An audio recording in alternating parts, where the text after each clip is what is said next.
io ho la sclerosi multipla e sono qua perché grazie all'assistenza che posso avere, assistenza autogestita della vita indipendente. Una pensione da 10 anni, ecco, però io lavoro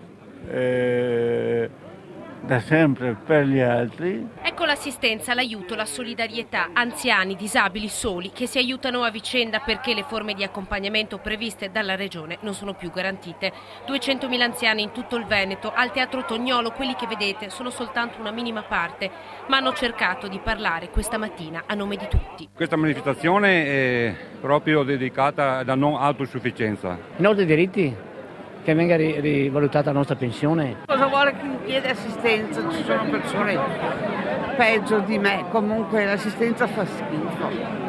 Sono 126 milioni di euro in meno per il fondo per l'autosufficienza, una delibera della Regione che se varata davvero avrebbe effetti devastanti nei confronti delle persone disabili, degli anziani non autosufficienti, di altre parti deboli della società.